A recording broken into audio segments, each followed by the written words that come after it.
İyunun 30-da mərkəzləşdirilmiş qaydada təşkil olunan lisey və gimnaziyalara qəbul imtahanının nəticələri açıqlanıb və iştirakçıların şəxsi kabinetlərinə göndərilib. Bu barədə Azərbaycan Respublikasının Təhsil İnstitutundan məlumat verilib. Bildirilib ki, lisey və gimnaziyalar üzrə seçim prosesi 8 iyul saat 11:00-da başlayıb, 14 iyul saat 12:00-a dək davam edəcək. Lisey və gimnaziya seçimləri şəxsi kabinetlərdə yerləşən imtahanlar bölməsinin lisey seçimi hissəsi vasitəsilə həyata keçirilir.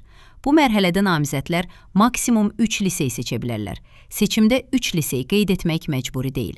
Şagird və valideynlərə yalnız təhsil almağı planlaşdırdıqları lisey və ya gimnaziyanı seçmək tövsiyə edilir. Şagird seçdiyi lisey və ya gimnaziyaya qəbul olunduğu təqdirdə şagirdlərin elektron yerdəyişmə sistemi aktivləşdiriləcək və onun üçün avtomatik yerdəyişmə sorğusu yaradılacaq. Qəbul olunan şagirdlərin sənəd qəbulu prosesinin avqust ayının ilk yarısında həyata keçirilməsi nəzərdə tutulur.